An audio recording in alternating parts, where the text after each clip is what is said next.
مل گیا سہارا اپنے سکون دل کا، اب مل گیا سہارا امروز شاہ شاہاں مہمان شدست مارا، امروز شاہ شاہاں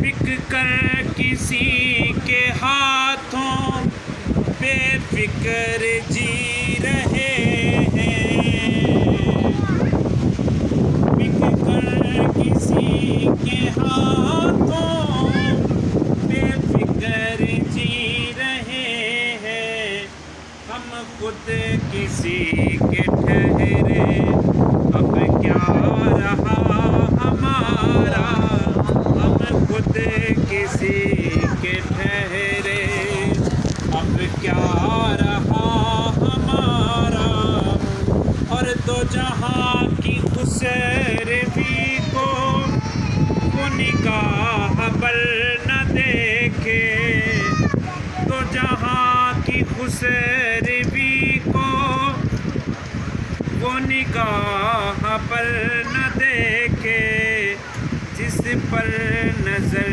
تمہاری، جس پر کرم تمہارا، جس پر یا رسول اللہ یا علی زندہ باد۔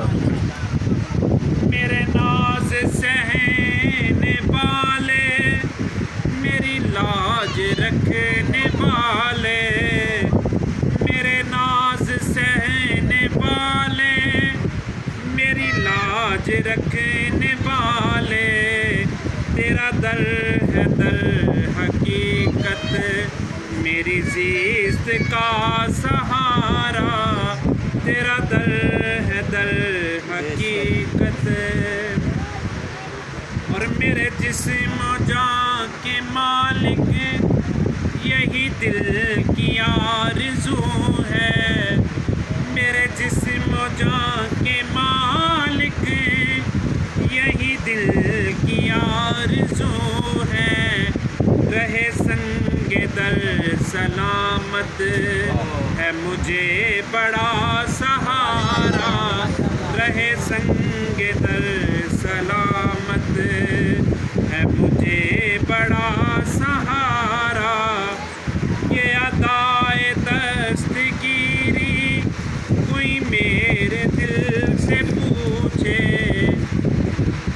یہ ادائے دستگیری کوئی میرے دل سے پوچھے، وہی آ گئے مدد کو انہیں جب جہاں پکارا، وہی آ گئے نعرہ تکبیر، اللہ اکبر، نعرہ رسالت یا رسول اللہ، نعرہ حیدری یا علی، یہ ادائے دستگیری کوئی میرے دل سے پوچھے، وہی آ گئے مدد کو انہیں جب جہاں پکارا، تیرے در کی پیک پر ہے میرا آج تک گزارا، تیرے در کی پیک پر ہے میرا آج تک گزارا، کبھی کچھ ملا تصدق کبھی کچھ ملا اتارا، اپنے سکون دل کا اب مل گیا سہارا۔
تکبیر اللہ اکبر نعرہ رسالت نعرہ حیدری آستانہ عالیہ نگر شریف قبلہ عالم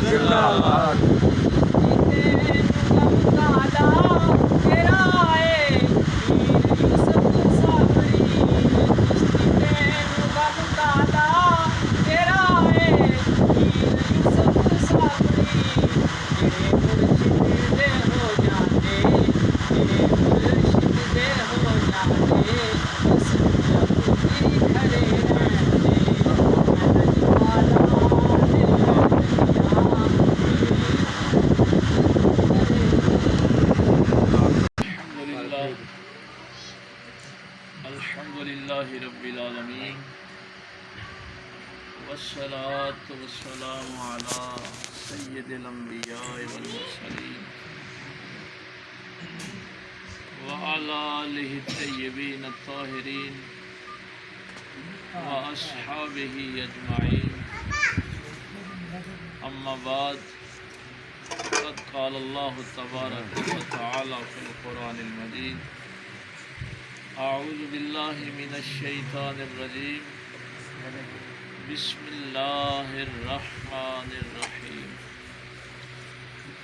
یا ایہا الذین آمنوا اتقوا اللہ وابتغوا الیہ الوسیلہ وجاہدوا فی سبیلہ لعلکم تفلحون آمنت باللہ صدق اللہ العظیم بعد از حمد و صلات نہایت ہی واجب الاحترام صدر محفل حضور صاحبزادہ محمد آصف صاحب حضرت صاحب کے خلفاء پیر بھائی اہل خانہ اہل علاقہ بزرگوں دوستوں عزیز بھائیوں، آج یہ ہمارے کالا چک اور میاں کوٹ والے پیر بھائیوں نے حضرت صاحب قبلہ کے سالانہ عرس مبارک کی اس تقریب کا اہتمام کیا۔ سبحان اللہ۔ اس میں ہمارے بھائی رانا محمد اقبال صاحب، جنہیں آپ پیار سے ابو کہتے ہیں، فیاض صاحب، یاسین صاحب، بھائی فاقت صاحب، آل صاحب، بھائی اسلم صاحب، یہ جتنے بھی ہمارے دوست احباب ہیں، تو یہ جتنے بھی حضرت صاحب کے عرس ہوئے اس سال میں، اس میں ان بھائیوں نے جون کا یہ پہلا پیر شریف جو ہے، کیا آپ کو پتہ ہے کہ پیر شریف والے دن حضرت صاحب کا وصال ہوا تھا، تو یہ انہوں نے دن جو ہے یہ رکھا ہوا تھا۔ پروگرام تو عشاء کے بعد ہی تھا، لیکن ہماری مصروفیت کی وجہ سے اب اس کو شام سے عشاء تک کیا گیا۔ ویسے عام لوگ یہ سوچتے ہیں کہ یہ اپنے پیر و مرشد کے لیے، ان کے ذکر کے لیے یہ اتنا شوق کے ساتھ اہتمام کیوں کیا جاتا ہے۔ اس حوالے سے میں نے یہ سورہ مائدہ کی آیہ مبارکہ تلاوت کی ہے۔ یہ آواز کہیں دور سے آ رہی ہے؟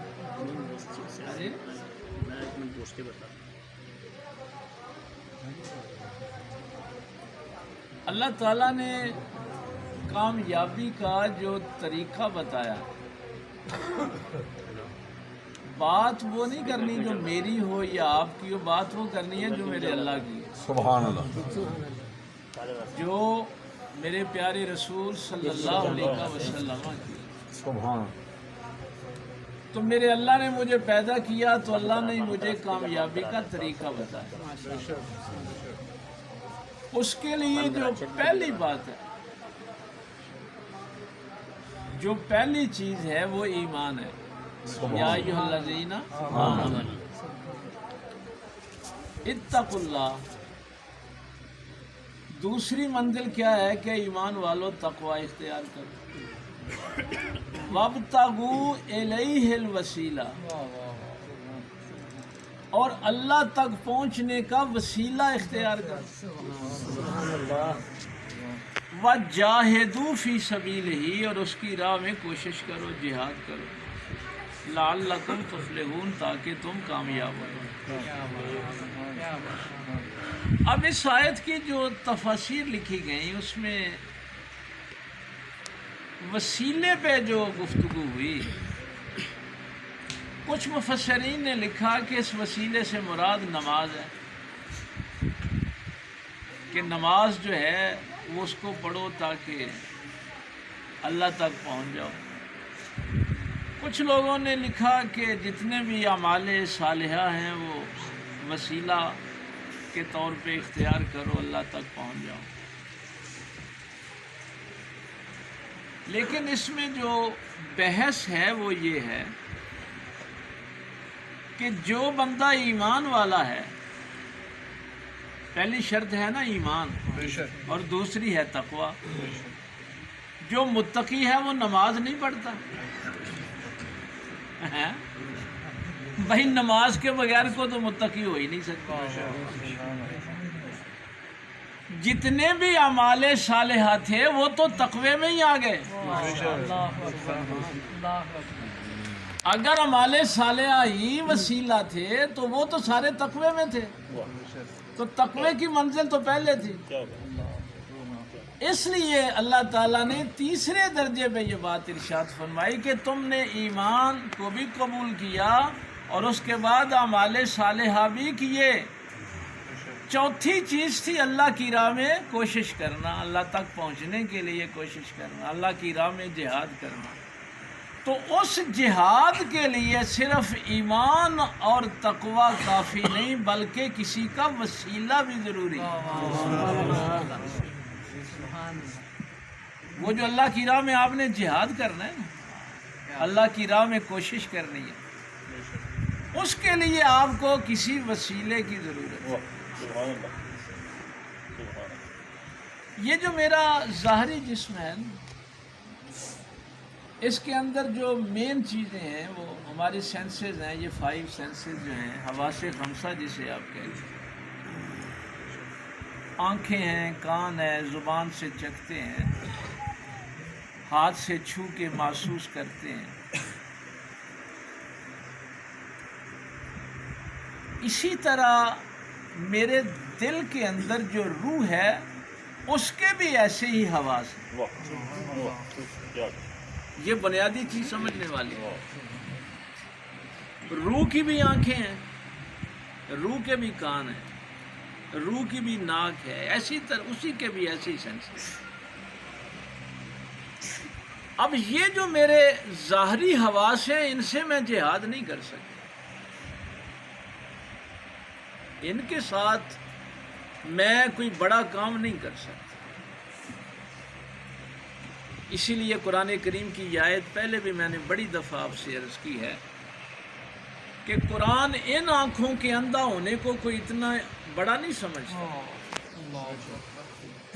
اور کیا ارشاد فرمایا؟ لا تعمل ابصار. یہ جو بدبخت لوگ ہوتے ہیں ان کی آنکھیں اندھی نہیں ہوتی، ولیکن تعمل قلوب التی فی الصدور. ان بدبختوں کے سینوں میں دل اندھے ہو جاتے ہیں. اب وہ جو دل کی آنکھ تھی جب وہ اندھی ہوتی ہے تو انسان بدبخت ہوتا ہے. اس دل کی آنکھ نے دیکھ کے بتانا تھا کہ سچ کیا ہے اور جھوٹ کیا ہے. پھر اس نے اللہ کی راہ پہ چلنے کے لیے اب وہ جو دل کی آنکھ ہے، وہ جو دل کے کان ہے، وہ دل کی جو ناک ہے سونگھنے کے لیے.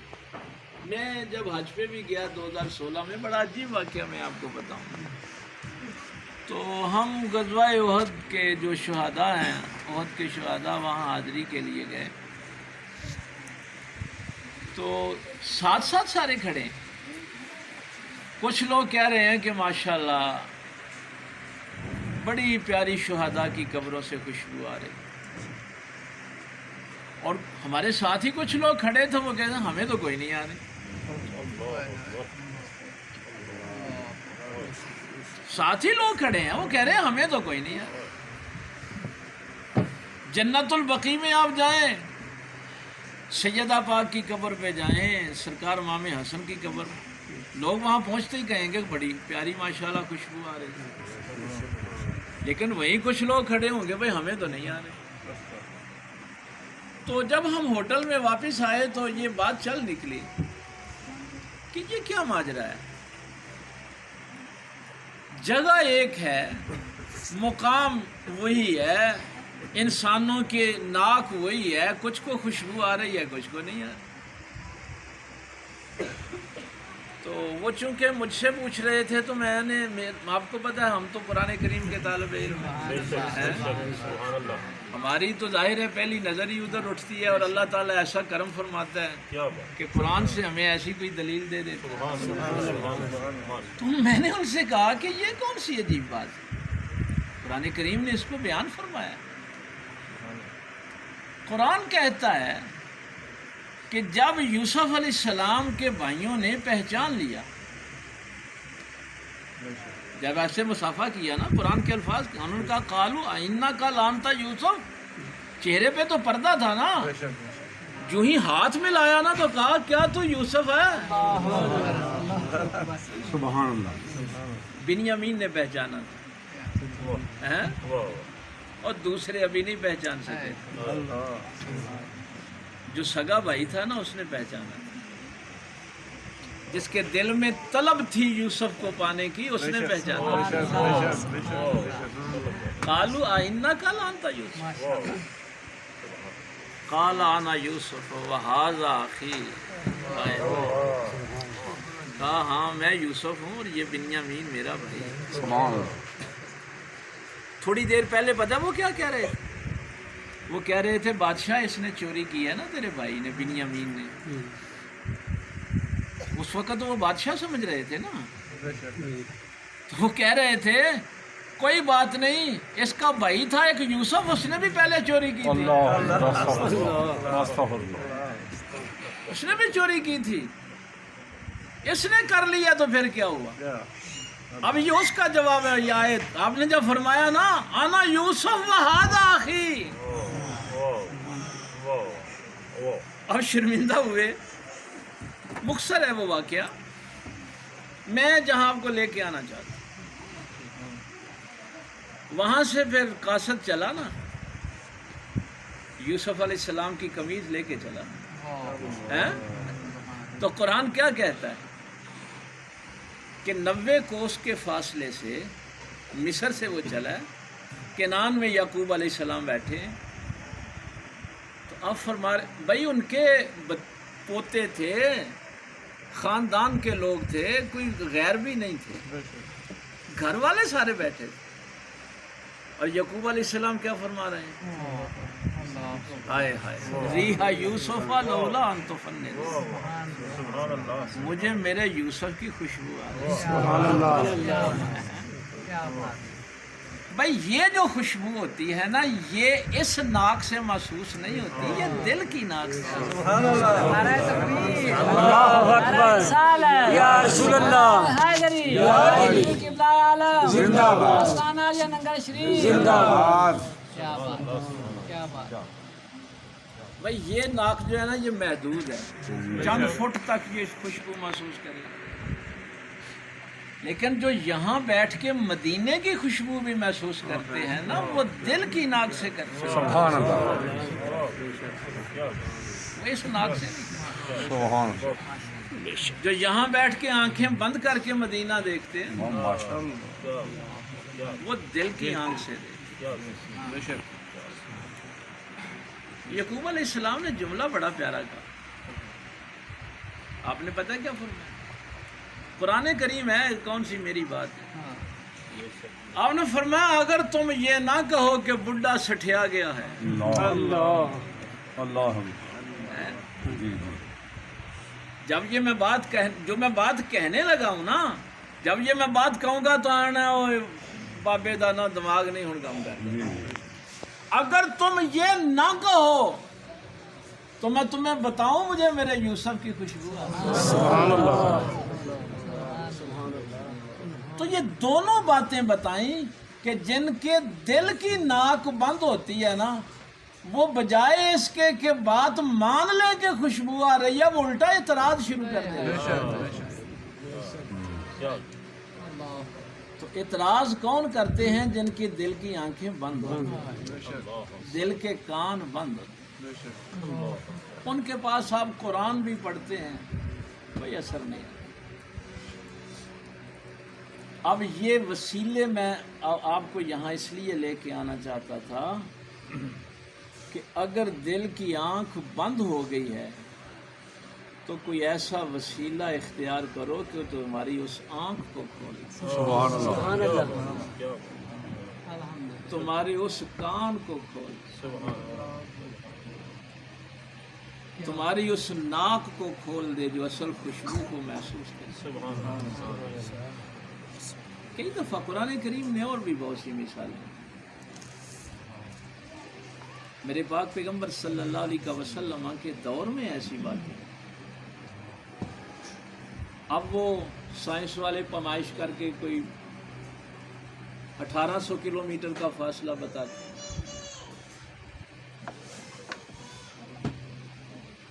حضرت عمر فاروق رضی اللہ تعالیٰ عنہ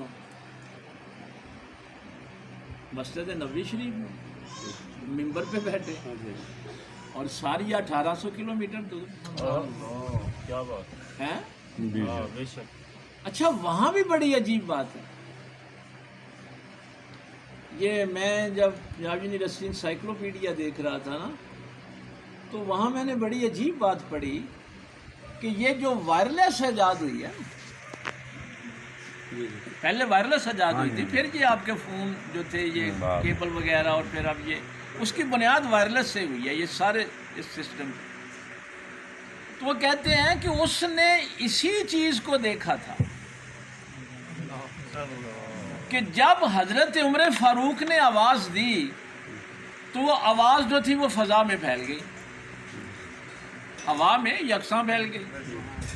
اب وہ کہتے ہیں کہ کمال عمر کا نہیں ہے، انسائکلوپیڈیا کے جو الفاظ ہیں وہ میں آپ کو بتا رہا ہوں۔ وہ کہتے ہیں کہ کمال عمر کا نہیں ہے، عمر کی آواز تو پھیل گئی، کمال ساریہ کا تھا کہ اتنے لوگوں میں سے جس ایک نے اس آواز کو سنا، سبحان اللہ، باقیوں نے تو نہیں سنا، کسی ایک نے سنا۔ تو پھر وہ لکھتا ہے کہ میں نے یہ سوچا کہ اگر کوئی رسیور طاقتور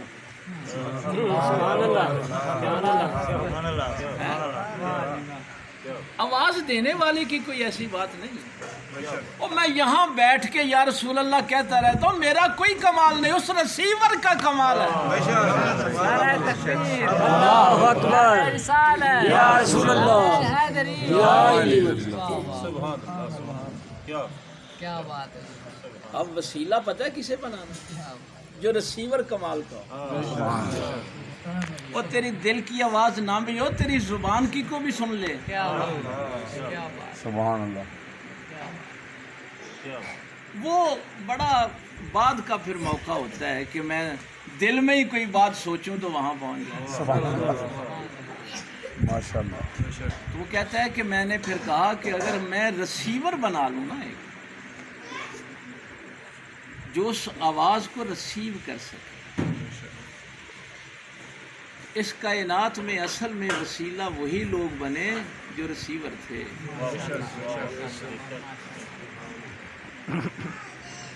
جو بھی جاتا ہے جیسی آواز دیتا ہے، جو طلب لے کے جاتا ہے، تو جب تک ویسے یہ جو دوسرے لوگ ہوتے ہیں نا جن کا یہ فیلڈ نہیں ہوتا، جو کامیاب نہیں ہونا چاہتے، جن کا اپنی آخرت پہ کوئی نظر نہیں ہوتی، یہ دنیا جو ہے نا اس کے متعلق اتنی باتیں کیوں ہیں؟ کبھی حدیث کی کتب میں کبھی یہ کہا جاتا ہے کہ یہ مردار ہے، الدنیا جیفۃ، یہ دنیا مردار ہے۔ جی، اس کے متعلق ایسی باتیں کیوں کہی جاتی ہیں؟ اس لیے کہ یہ دنیا دار غفلت ہے، یہ بنیادی چیز ہے، باقی ساری چیزیں اس کے بعد۔ یہاں آ کے انسان اپنی منزل سے غافل ہو جاتا۔ یہ دنیا دار غفلت ہے۔ تیرا ایمان، تیرا تقوی اپنی جگہ، لیکن غفلت سے کسی وسیلے نہیں نکالنا ہے۔ اصل منزل ہے کہ میری غفلت دور ہو جائے۔ اور یہاں پھر مجھے، چونکہ قرآن کریم نے یہ جو بات کہی ہے نا، وَلَقَدْ آتَيْنَاكَ سَبْعًا مِّنَ الْمَثَانِي وَالْقُرْآنِ الْعَظِيمِ،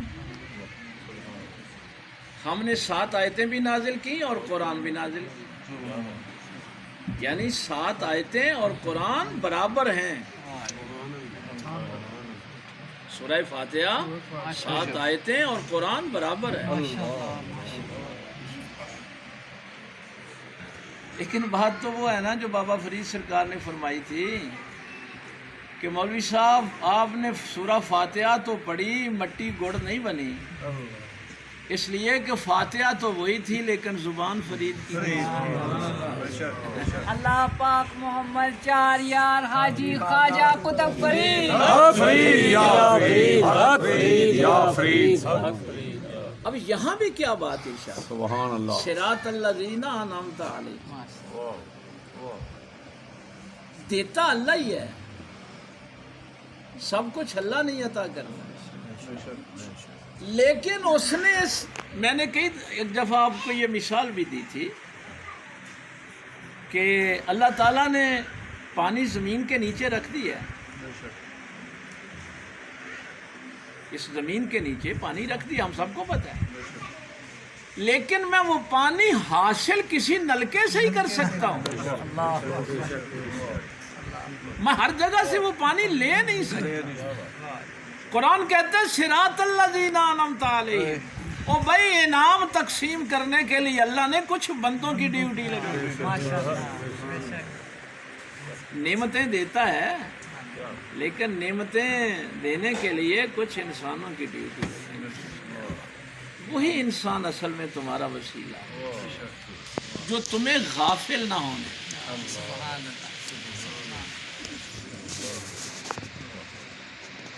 اس لیے جب میرے پاک پیغمبر صلی اللہ علیہ وسلم نے صحابہ سے فرمایا حل انبئکم بخیارکم، کیا میں تمہیں بتاؤں تم میں سب سے بڑا خیر والا کون، کون بہترین انسان ہے؟ یا رسول اللہ صلی اللہ علیہ وسلم بتائیے، فرمایا اذا ذکر اللہ، جس کو دیکھنے سے خدا یاد آتا ہے۔ یہ میں وسیلہ اصل میں کلیئر کرنا چاہتا ہوں کہ جس سے تمہاری غفلت دور ہو اور تمہیں اللہ کا قرب نصیب، معرفت الہی نصیب۔